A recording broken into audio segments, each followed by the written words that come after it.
The man you're going to meet in a moment or two, Tassel, from Giant Rock, California, is a most unlikely person to claim to have seen flying saucers and been in touch with people from outer space.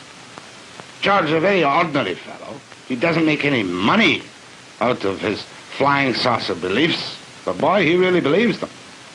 And before I start talking to George, I want to tell you, too, that I do have a couple of doubts in my mind. We all see these newspaper reports from Socorro, New Mexico, that a mysterious craft landed and took off and left blast marks in the sand.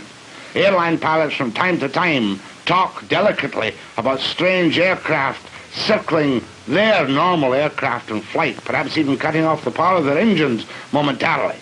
We all love to talk about the mysterious and the unknown and the flying saucers. So now it's to George Van Tassel and this question. Time machine you're building down in California.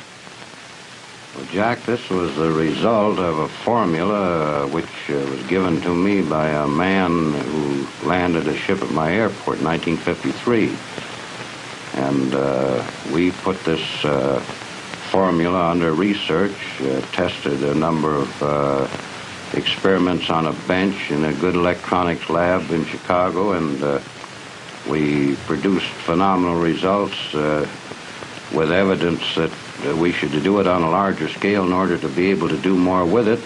And this evolved out of something that started in 1953 into a 4-story high machine that we're working on down there today. Now, George, I don't care whether the machine is 4 stories high or 40 stories high or 4 inches high. When I say calmly and unexcitedly, a time machine, what does your formula tell you can do with a time machine? Well, Jack, our formula has no time factor, which electronic formula does have. And on the other hand, electronic science has only had 2 dimensions to work with, the electric pattern and the magnetic pattern perpendicular to it. And we discovered a 3rd zone, which we call a time zone, and we are working through this zone with an effort to orient the magnetic field to give us other results than our science can obtain at present. George, just double talk to me. A time machine means to me a little box that I can go into and go back 5,000 years or forward 10,000 years. Is that what your formula tells you can do? Well, Jack, this isn't a little box. This is a 4-story machine focusing fields that we can orient to produce this zone big enough for a man to get into. It isn't a box. But what happens to the man when he gets into the zone? I'm all agog with curiosity. Jack, we've discovered this zone is subject to thought. Now, since time doesn't record events the way we do on calendars and clocks, you could only record an event by thinking of it. Now, theoretically, we believe we can take a videotape magnetic camera into the time zone and photograph Lincoln's Gettysburg Address or Caesar's armies marching or anything that's ever happened. All right, let me get this straight. In other words, you're telling me, like H.G. Wells imagined 50 years ago, that everything that happened in time is still there to be seen by the recreation electronically of a thought which exists.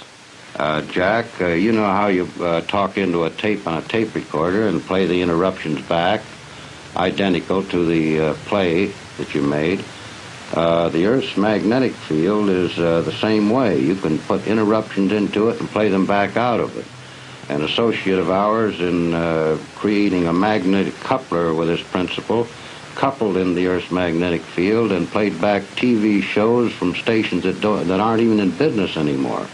You mean an experiment has been done to bring out of the air television programs which have been and gone? Been and gone. Now, where was this experiment conducted? It was conducted in Santa Monica by an associate of mine.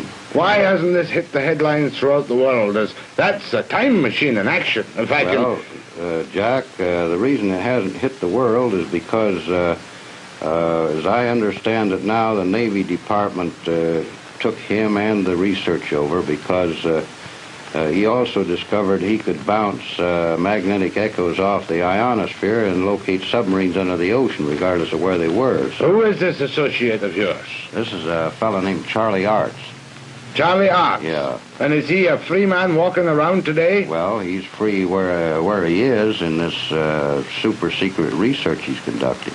Now, so therefore you tell me soberly in front of this television camera that things, old television programs have been recreated out of nothing.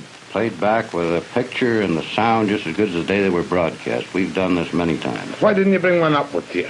Well, this requires quite a piece of apparatus. This magnetic coupler works on around 50,000 volts, and it doesn't have any radio frequency connected with it. And actually, the television set which plays back the picture doesn't even have an antenna connected to it. George, you know as well as I do, and you've been on television 350 times, and I've known you. I met you once 7 years ago, and I kind of like you. Mm-hmm. But you know what the people out there are saying. They're saying this man's a nut. Well, Jack, you know, when Fulton was running his steamboat up the Hudson River, there were people still standing on the bank saying it couldn't be done. All right, let me take you back, though. You have a time machine plan. You have done experiments which show you can bring the past to life. Where did this formula come from? I love that Scotch accent. Jack, the formula came from a ship that landed at my airport in 1953 on August the 24th, which had 4 people aboard it that came from another planet. I'm breathless. Well, you're not only breathless, I was breathless.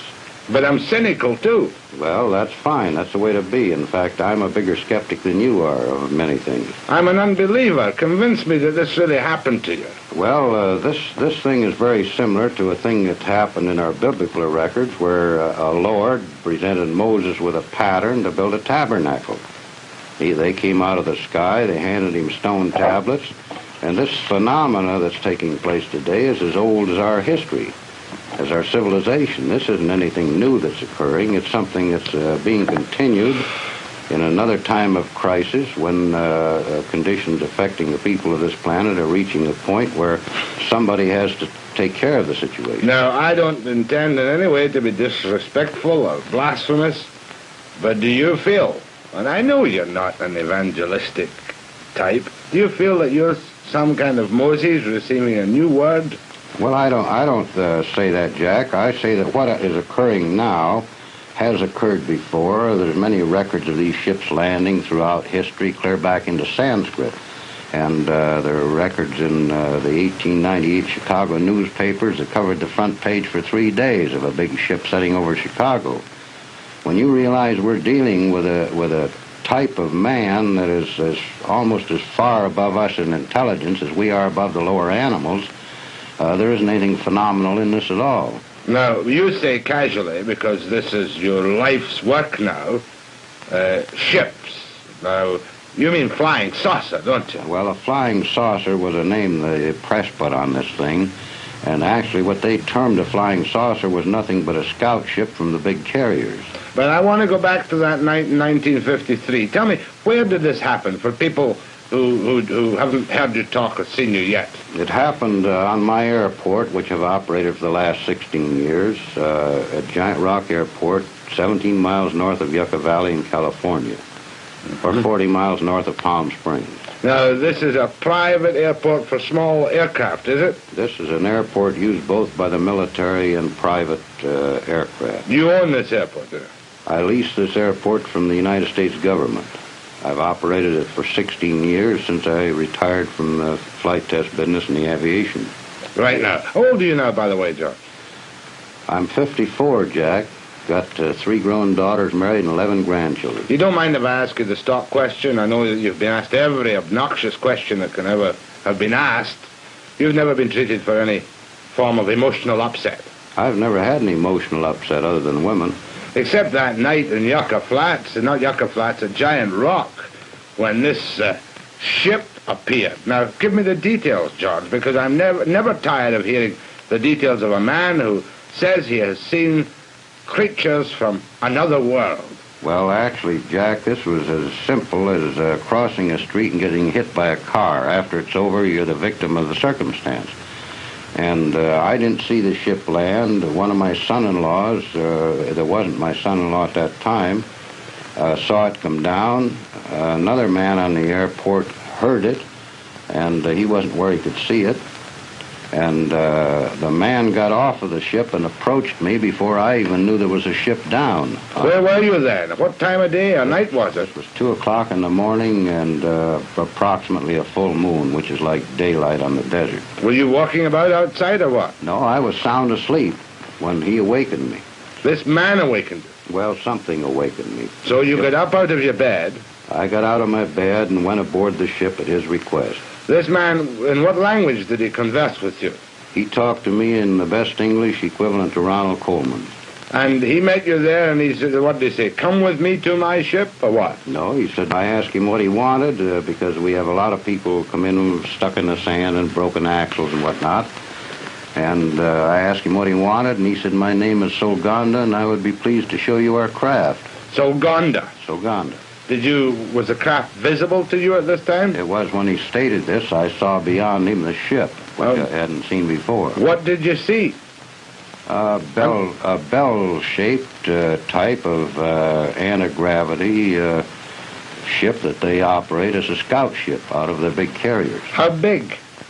This was 36 feet in diameter and 19 feet high. And where was it, on the ground? No, it was hovering 10 feet off the ground. And how did you go into this ship?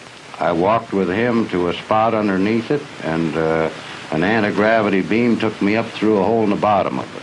You're telling me at 2 o'clock in the morning in Giant Rock Airport, you walked underneath this hovering ship, and whammo, you went up inside. No, you didn't go whammo. You went just about as slow as a local elevator run. And when you got off the anti-gravity elevator, what did it look like? I was inside of a ship about 18 feet in diameter and roughly 10 feet high to the domed ceiling, and there were 3 men on the ship, besides the one that had got off and invited me aboard. You keep calling them man. What do you mean, man? Well, little green man? They were about 5'6". They came about to my eyebrows, and they could have walked in our clothes down any of our streets, and we wouldn't have paid any attention to them. And did you bring any proof off that ship? Were you alone in the ship? I was alone with the 3 men until the other fellow came up behind me, and then the 4 of them were aboard. Were there any other earthly eyewitnesses to this? Nothing, only outside of the ship. And these people stayed outside? On the airport. And did you go anywhere in this ship? Not to my knowledge. When I got off, it was the same place it was when I got on. Well, what do you mean, not to your knowledge? Had the door closed when you went in or something? I don't know, because it was below the deck. And did these people tell you where they came from? They didn't say where they came from, but I've been in the air game since 1927, and their instruments were unlike anything I'd ever seen before. Well, don't give me technicalities. What was different? The difference was that we used dial instruments, and they used vertical instruments, like fluorescent tubes with marks on them. What color were these people? The instruments were marked in symbols similar to hieroglyphics. They were not in any language or number system we use on the Earth. What color were these people? They looked like they were white people with a good, healthy tan. Did they give you any indication of how old they were, or what they ate, or where they came from at all? After we got off the ship, the man who invited me aboard, who didn't look a day over 28 years of age, told me that he was over 700 years of age in our time. Oh, come off it, George. That's right. Was this the guy who gave you the formula for the time machine? That's the man. And what form did the formula take? Did he implant it in your mind by telepathy, or did he give you something written in English? He spoke it to me verbally. And you remembered this? There's nothing to it to remember. Will you tell me now? The formula for a time machine. F equals 1 over T.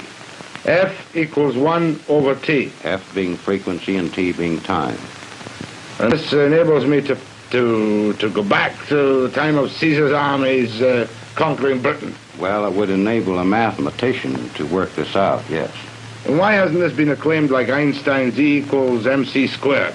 Well, why hasn't the fact that the United States government's been flying anti-gravity ships since 1956 been acclaimed?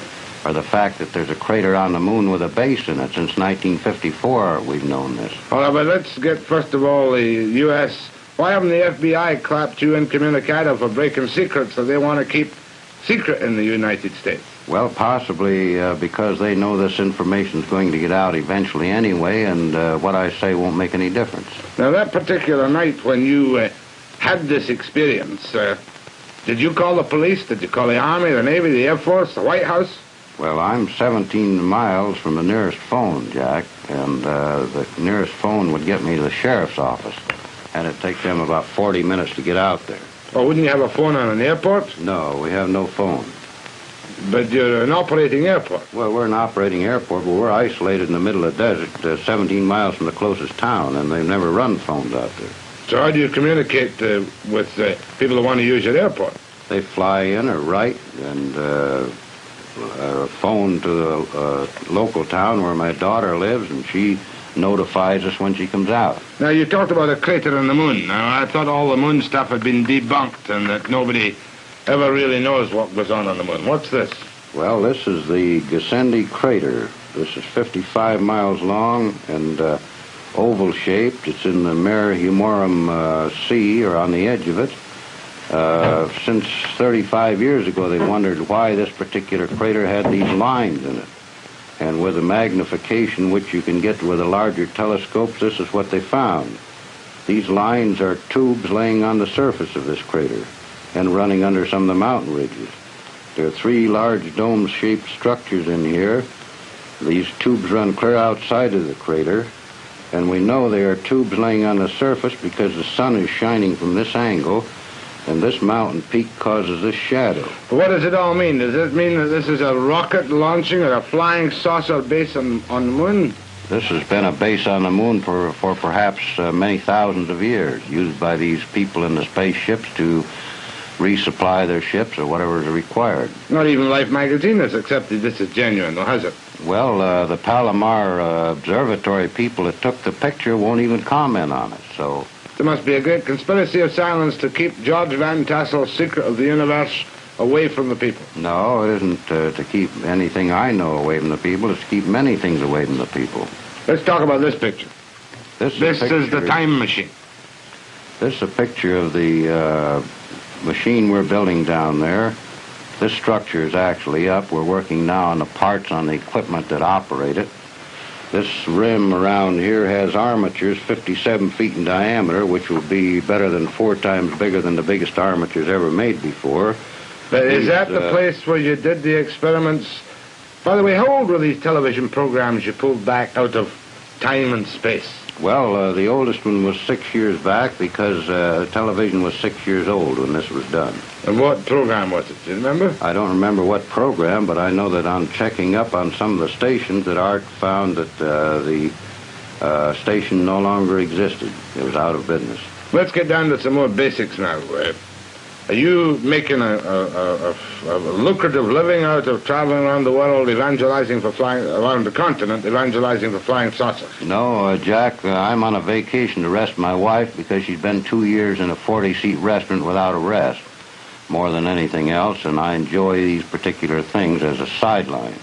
I make my living on the airport, and this research is something that I've got more money into than anybody else and more contribution to it. 5 years of intensive research without any pay. We donated 10 acres of land with a well worth $23,000, and we formed this corporation for the purpose of building up and investigating this basic material. All right, now how long is it going to take you to get your time machine in operation? Well, I mean, it all sounds so crazy. You must admit, I believe there are some odd things, George, but I find it hard to credit because I wasn't there myself, your own experiences. Well, it took them around 8 years to grind the mirror for the 200-inch telescope, and the first cyclotron was something like 11 years in the progress of building. But that cost millions, George. You haven't got millions, billions it cost. No, we don't have the overhead, the drafts from the engineers and people sitting around the payroll. All of our effort on this is voluntary by many people in technical fields that contribute their effort to the project. They all believe in flying saucers? They all believe in flying saucers. And you obviously believe totally in flying saucers? Yeah. Because of that one, does your wife believe in flying saucers? Well, I don't know very many people that don't. It's as obvious as believing in heaven or afterlife or anything else. You have certain things you believe in. in life. You believe there's air we breathe, yet you don't see it. We fly airplanes on it. And this is an intangible. We can measure it. But why should these people come down, from outer space? Why don't they land in the White House or in Kremlin Square in Moscow and say, hey, listen to us, we can tell you a few things. We're 700 years old.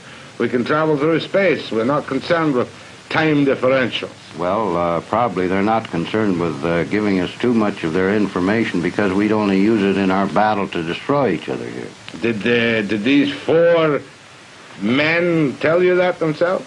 No, they didn't tell me that, but this is a reasonable assumption on our part that the world's divided in 2 camps, each capable of eliminating the whole civilization. And if we were to go to another planet and observe this condition, we would certainly be a little cautious about who we talk to or what we reveal. Yeah, but you yourself, was that the only experience you had? Mind you, that's 11 years ago in 1953, George. That's right. When you claimed to me you went up in this elevator into the spaceship and met the guy who spoke like Ronald Koeman. Was that your only contact with the... That was the only contact I had with the people from the ship. Have you had any other contacts with people? I've had a recent contact last September, 1963. Well, I don't have to ask you. Tell me. Well, in this case, they drove a car into the airport. They didn't come in a ship. They're walking among us on the earth all the time, and we don't realize it. I'm breathless. They. How many was they? The they in the ship was 4 men. They in the car? The man that came in, there was a man came in by himself in September. Will you be telling me he had Martian license plates on the car? No. They drove a standard American Cadillac. And what did they want with you in 1963, 10 years later? They gave me some more information pertinent to electronic and magnetic research. But how did you know they were from some mysterious place in outer space? You don't know unless they want you to know, and then they'll demonstrate some thing that they can do that we can't do, that's humanly impossible for us to do. What did they demonstrate to you which convinced you, an apparently sober, sensible, balanced person who nevertheless believes in flying saucers, that convinced you they were unearthly people?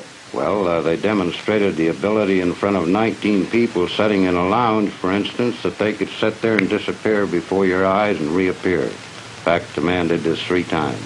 For you and your friends? For 19 witnesses that were sitting in our lounge. Vanished in front of your eyes? Sit right there in a chair like you're there, and then you're not there, and then you're back there. He did this 3 times.